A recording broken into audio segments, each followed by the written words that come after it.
Good morning, everybody. Welcome back to another episode of the Hockey Talk with TG podcast. I'm Ty Glenn. Hope you guys are having a great Wednesday. It is the first day of October. We are now just 6 days away. 6 days away from opening night of the 2025-26 NHL season. It is coming fast and furious. No pun intended to the movie franchise Fast and Furious, which P.S. One of my favorite movie franchises, by the way. But yeah, no pun intended to that. We are now 6 days away from the 2025-26 NHL regular season. It is coming close. I can't wait for it. And the Hockey Talk with TG podcast is the place to be for all the latest NHL news and in-depth analysis I bring on the Hockey Talk with TG podcast. So, if you are new to the podcast, or this is your first time listening, or checking out the podcast and whatnot, make sure to hit that like, subscribe button if you are watching the podcast on YouTube, and if you are listening on audio platforms such as Spotify, Apple Podcasts, and iHeartRadio, make sure to give me a follow on there. We are with you guys every Monday, Wednesday, and Friday from 11:30 a.m. to noon Central Time, 12:30 p.m. to 1 p.m. Eastern Time. So make sure to hit that notification bell, smash that subscribe button if you are watching on YouTube, and follow the Hockey Talk with TG podcast on Spotify, Apple Podcasts, and iHeartRadio. I really can't wait for hockey season to come back. Saturday is the last day of the NHL preseason. And, of course, all 32 teams will get Sunday and Monday off. And then Tuesday, we get down to the nitty-gritty. The regular season starts with 3 games happening on opening night. And if you forgot about them, no worries. We will talk about it on, I guess, Monday's episode, or maybe Friday's episode of the Hockey Talk with TG podcast. But I think I'll wait till Monday's episode of the Hockey Talk with TG podcast to talk about it. And also other announcements. The NHL is going to bring back season 2, or start a new season of their Amazon Prime documentary series, Face Off Inside the NHL. That is set to come out this Friday on Amazon Prime. So if you don't have an Amazon Prime subscription yet, make sure to get it so you can watch the new series or new season of Face Off Inside the NHL. If you just have an Amazon Prime account and you don't have a subscription, or like you don't pay monthly for the free stuff that you can watch on Amazon Prime, such as that documentary, make sure to get one. Also, the Florida Panthers are going to be releasing their 2025 Stanley Cup Championship documentary on ESPN Plus and on the ESPN channels this Friday as well. Also, Prospects video is coming out on the TG Hockey channel, probably somewhere between Thursday and maybe Saturday. We will get one out before the regular season starts. I'll also talk about some of the top rookies to watch for this upcoming season as well. But without further ado, let's go ahead and get started into the NHL news of the day. So the big news that came out yesterday is that Kirill Kaprizov, he signs the 8-year, $136 million contract deal with the Minnesota Wild on Tuesday. He would have been a UFA after the 2025-26 NHL season, but the Minnesota Wild lock him up for 8 years.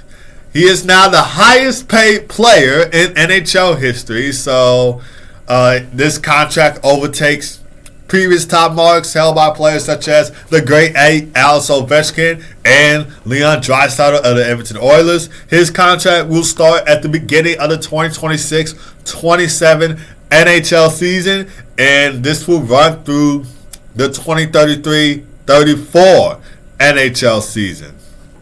A lot of money on the table for Kirill the Thrill. I mean, it was reported earlier, like before he officially signed with the Minnesota Wild. It was reported earlier, maybe about like 1 month ago, so I can't remember, but it was reported earlier that Kirill Kaprizov did reject a 8-year, $128 million contract offer, which would have had a $16 million AAV before the Wild came back with this higher number. And then people were thinking, oh, maybe since he rejected that high-paying contract, maybe he'll test free agency, he'll walk in free agency, see what teams that he wanted to go to if he wasn't going to re-sign with the Minnesota Wild, which I was hoping that he would become a Chicago Blackhawk heading to the 2026-27 NHL season, because there was rumors back then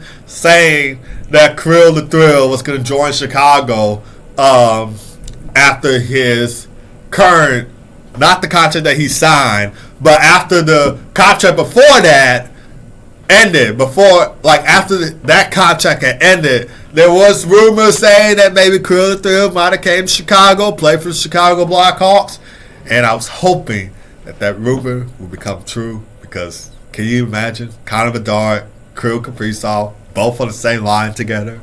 That would be something. That would be a deadly duo. Well, I'm still hoping that Connor Bedard and Frank Nazar can become the next Jonathan Tage and Patrick Kane. But adding Kirill Kaprizov on the team, that would have became a deadly trio to watch. But unfortunately, does not happen, as most fans pretty much expected. But there was just a few fans like myself saying that he was going to go test free agency, play for another team. And I was hoping one of those teams would be the Chicago Blackhawks. Fortunately, not the case right here.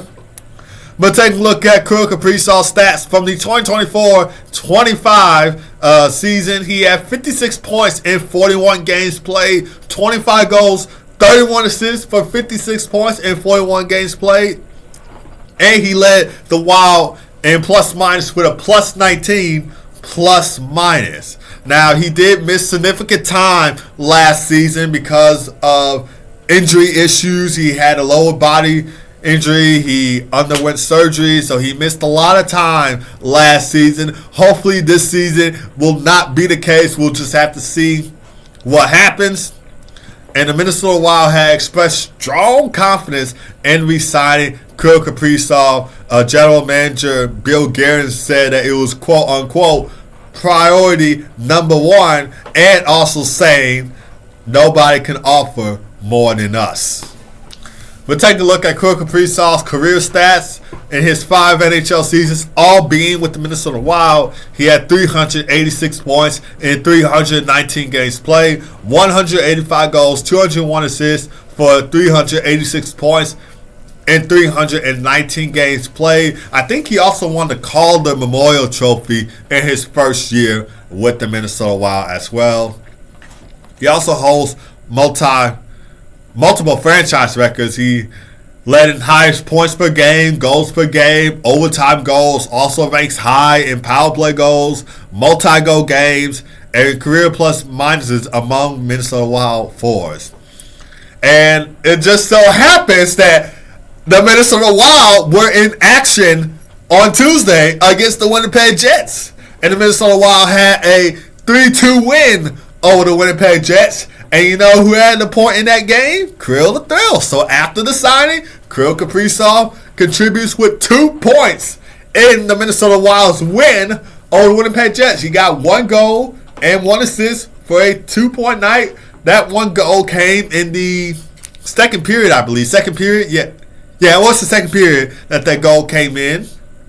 And then I think he had an assist on Matt Boldy's goal. So I talked about on the Hockey Talk with TC podcast before how dangerous that duo will be in the coming future, which leads to my next discussion. How is Kirill Kaprizov's contract signing great for the Minnesota Wild? How is this signing great for the Minnesota Wild organization, and the Minnesota Wild fans? Well, for one thing, I talked about this on and off the Hockey Talk with TG podcast. Kirill Kaprizov is the cornerstone player for the Minnesota Wild. He is their franchise player. He is their number 1 player, their go-to player. And since joining in 2020, of course, that was during COVID year, he elevated the team's performance league-wide and made the Wild a true offensive threat. and locking him up until the 2033-34 season gives the team long-term identity and consistency, which is rare in today's NHL. And number 2, my favorite reason, and the reason I was just talking about before I got into this next topic, we get to watch the Kirill Kaprizov and Matt Boldy tandem. So Kirill Kaprizov's chemistry with Matt Boldy has become a key asset for Minnesota's offense. And Matt Boldy, he's under contract with the Minnesota Wild through the 2029-2030 NHL season. And with Kirill Kaprizov now signed long-term, the Wild can build around this tandem for the next 5 to 6 years. And they complement each other's skills perfectly. Kirill Kaprizov with that elite creativity and puck control, and Matt Boldy with the high hockey IQ and the finish. They are part of Minnesota's core. They are going to be a young core and a deadly core to watch. So I can't wait to see. And this is also going to lead to my next reason, keeping the Wild in playoff contention. Keeping them competitive. Keeping them in playoff contention. We know last year they were in the playoffs against the VGK Vegas Golden Knights. They were eliminated by the Golden Knights, I believe, in 5 games, if I'm not mistaken. Five games. Correct me if I'm wrong on that one. But yeah, they were eliminated by the Golden Knights in 5 games. And I'm pretty sure that they want to go farther than the first round. I'm pretty sure they want to make it to at least the conference finals. And I know the Wild has struggled in the past to, do these things. Like make it, have a deep playoff run. So, yeah, and with keeping Kirill the Thrill and Matt Boldy, that will keep them pretty much competitive. And you also got other young players like Marco Rossi, Brock Faber, the hometown Minnesota kid. He did play his college hockey at University of Minnesota. He's from Minnesota, and he grew up a Wild fan. So with Brock Faber, the hometown kid, Marco Rossi, and young goaltender and Jesper Wallstedt, who was in action for yesterday's preseason game against the Winnipeg Jets. This Kirill Kaprizov deal ensures that the window stays open for the Minnesota Wild to be competitive and, hopefully go on a deep playoff run, because we have seen the Minnesota Wild fell up short in either the first round or the second round, mostly the first round. So I'm pretty sure they want to have a deep playoff run, and they got the pieces, they got the talent to do so, but it's just not there yet. But we will just have to see how that will go in the next coming years. And Kirill Kaprizov, another reason, he has the skill set, he has the vision, he has the puck control, he has the high hockey IQ, he has the talent to maybe bring Minnesota a Stanley Cup one day. But we'll just have to see how everything will go. Even when the Minnesota North Stars were a team, before the North Stars moved to Dallas, they had Mike Modano, but no Stanley Cup for the Minnesota North Stars before they went to Dallas. And I know Dallas won the Stanley Cup in 1999, but we're not really going to count that for the Minnesota North Stars, because before they were the Dallas Stars. Let me lay a little hockey history on you guys. Before the Dallas Stars were the Dallas Stars, they were called the Minnesota North Stars, and they eventually moved to Dallas, became Dallas Stars, and then they won Stanley Cup in 1999, but I'm not really going to count that for the Minnesota North Stars. So Minnesota Wild still, or the Minnesota hockey team, still without a Stanley Cup. But we'll just have to see how everything will go. My overall thoughts on this signing, I do like the signing, though.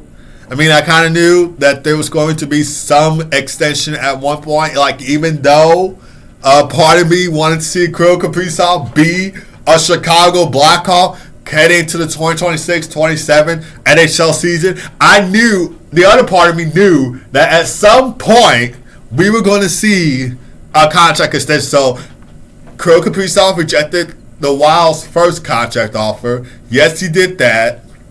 But then part of me knew, like, maybe this wasn't a deal that, maybe both sides weren't looking for. And Kirill Kaprizov wanted a little bit more. he wanted a little bit more than that. And both deals mutually agreed to that. And now Kirill Kaprizov is now signed and locked in with the Minnesota Wild for the next 8 years. But there were some fans saying, let him walk in free agency. I was hoping he'll be a Blackhawk. But we got to think back to the facts. Kirill Kaprizov, like I said numerous times, is the Minnesota Wild's number one player. They're looking to build around Kirill Kaprizov. He is the heart and soul of the Minnesota Wild. Like, they're looking to build around him, making sure that he's with them for long term, maybe retire as the Minnesota Wild. So they weren't really going to let him walk. They wanted to sign back, and I'm pretty sure Kirill Kaprizov himself wanted to sign with the Minnesota Wild. That first deal probably wasn't enough. Second deal, boom, they got it down and packed. So I'm pretty sure he didn't want to play for another team. I'm pretty sure he wanted to still stay on the Minnesota Wilds. But I'm just glad that both sides, or partly glad, I should say, because I really wanted him to become a Blackhawk heading to the 2026-27 season.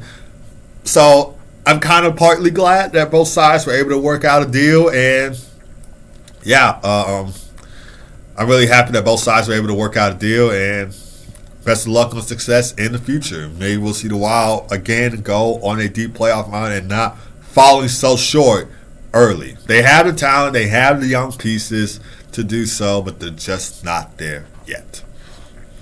But still staying on the Minnesota Wild for Matt Zuccarello is going to be out for 7 to 8 weeks due to a lower body injury. This injury happened over the past several weeks, preseason training camp, and was not initially fully diagnosed.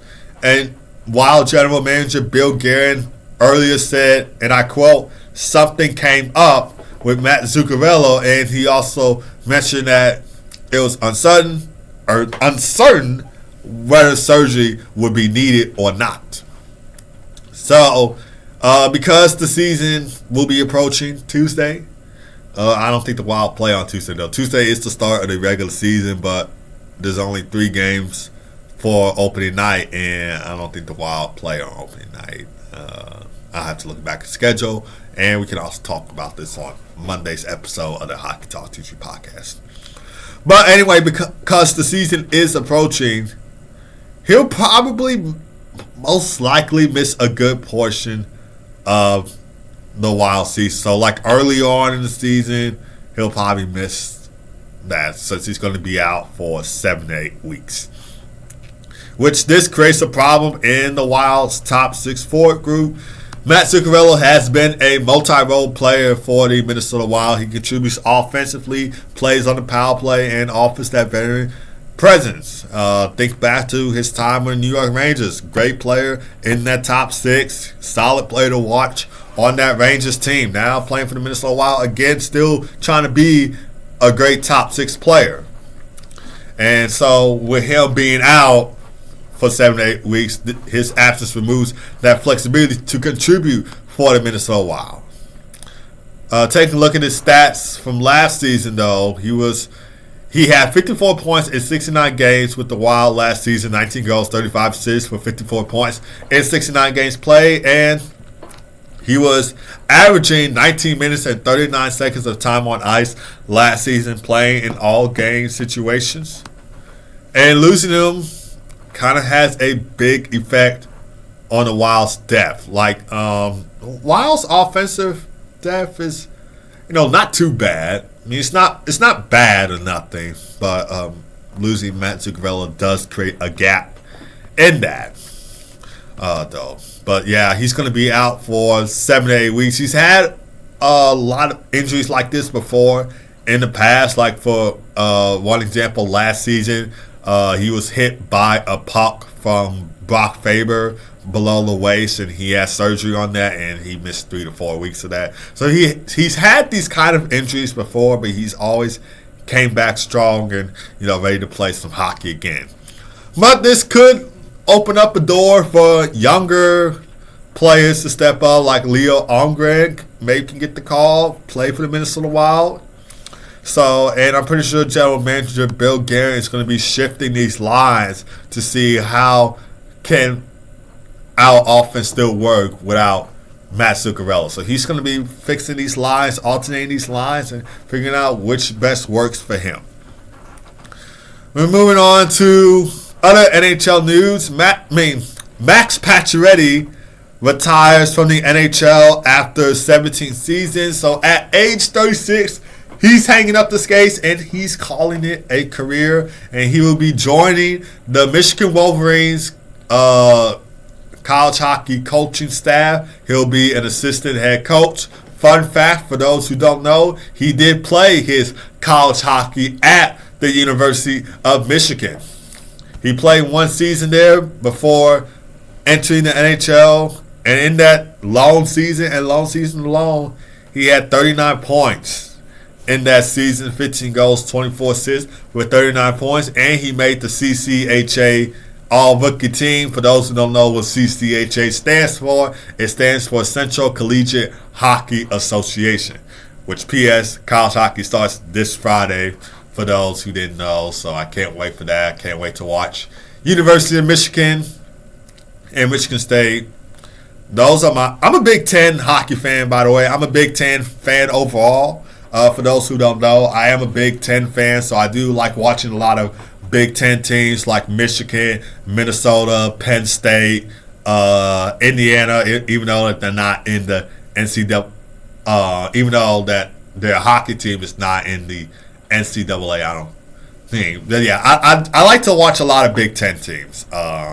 So I am a Big Ten fan, so you might hear me reference, can't wait to watch the Wolverines, can't wait to watch the Spartans, can't wait to watch the Indiana Lions, because I am a huge Big Ten fan, and I like watching Big Ten probably more than I do with SEC and that stuff. So, yeah. But anyway, can't wait for college hockey to start this Friday. In Max Pacioretty's final NHL season with the Toronto Maple Leafs, he had 13 points in 37 regular season games, 5 goals, 8 assists for 13 points in 37 regular season games. And in the playoffs, before the Leafs got eliminated by the Florida Panthers, he had 8 points in 11 playoff games, 3 goals, 5 assists for 8 points in 11 playoff games, ranking 4th in team scoring. In his NHL career overall, he had 681 points in 939 regular season games, 35 goals, 346 assists for 681 points and 939 regular season games with the Canadiens, with the VGK, Vegas Golden Knights, the Hurricanes, the Capitals, and the Maple Leafs. His arguably best season was probably in the 2014-15 season, where he had 67 points in 80 games, and he was tied for the NHL lead in plus minus with plus 38 plus minus. That year, he had 37 goals, 30 assists for 67 points in 80 games, and he was on the Montreal Canadiens at the time. And after that season, he was named captain of the Montreal Canadiens starting in September of 2015. And he held that role until 2018, where he went to the VGK, Vegas Golden Knights. And with the Vegas Golden Knights, Max Pacioretty played in the NHL All-Star Game in 2020. And in his first season with the Golden Knights, he put up 66 points in 71 games, 32 goals, 34 assists, 66 points in 71 games. Fun fact, between the 2013-14 season and the 2020-21 season, he scored 236 goals, ranking 7th in the NHL during that stretch. And he's had a couple of injuries in his career that had him miss a significant amount of games for the seasons, but he's gotten through it, and he's had a solid NHL career overall. Gonna miss Max Pacioretty in the NHL. Best of luck to him on the coaching staff with the Michigan Wolverines. I'm gonna be watching a lot of those games because, again, as I mentioned before, I am a Big Ten college fan. I do like to watch a lot of Big Ten teams and stuff like that, whether that's college basketball, college hockey, maybe college football, but I don't really like football all that much. But every now and then I guess I would probably watch a Big Ten college football game, mostly because I am a Big Ten fan. But again, I don't really like football that much. So maybe every blue moon, like every now and then, maybe or so, we'll watch one of those college football games. But mostly college hockey and college basketball and probably other college sports. So, yeah. Anyway, we're going to be moving on to other NHL news. So Mason McTavish, he signs a 6-year, $42 million contract deal with the Anaheim Ducks. That extension will kick off this season. Of course, he was, I believe, an RFA at first before this contract became official. He did not participate in training camp at the start of the NHL training camps. So there was kind of rumors saying, are the Ducks going to re-sign Mason McTavish? Are they going to let him walk? But they did get a deal done with Mason McTavish. He is expected to be a core piece of the Anaheim Ducks' future. And taking a look at his stats last season with the Anaheim Ducks, he had 52 points in 76 games, 22 goals, 30 assists for 52 points in 76 games, marking his most productive NHL season. And overall in his career, he had 140 points in 229 NHL games, 60 goals, 80 assists for 140 points in 229 games play in the NHL. And the Anaheim Ducks have missed the playoffs for multiple seasons. They're looking to get back into playoff contention. I believe the last time that Anaheim was in the playoffs was either 2018 or 2019. Either 2018 or 2019 was the last time that Anaheim was in the playoffs. But I think this is a good signing nonetheless. Again, I did say that Mason McTavish was supposed to be a core piece of the Ducks' future, along with Carter Gauthier, Leo Carlson, and so many other young players on that Anaheim Ducks team. I was going to say Trevor Zegras, but I forgot that he's on Philly now. So he's not on the Ducks anymore. He's with the Philadelphia Flyers. But yeah, great signing nonetheless. I'm pretty sure he's happy to get a deal out, and we'll see how everything goes for Mason McTavish for the Ducks this upcoming season.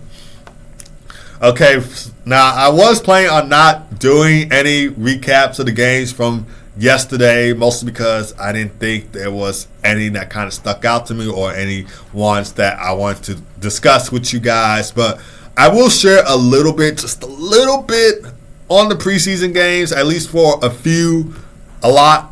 But for most of them, we're just going to say what was the final score, what happened in those games, stuff like that. So for Tuesday, there was 4, 5, 6, about 8, 9 preseason games on the slate for Tuesday. Starting with the Panthers and Lightning. Lightning won 3-2 in the Battle of Florida matchup. Canadians and Senators. The Habs shut out the Senators 5-0. The younger players stepping up in that win, like Lane Hudson, Kirby Dach, and I believe Cole Caulfield. I think he had a point in that game. Not sure. But yeah, the young core for the Canadians stepping up in the shutout win.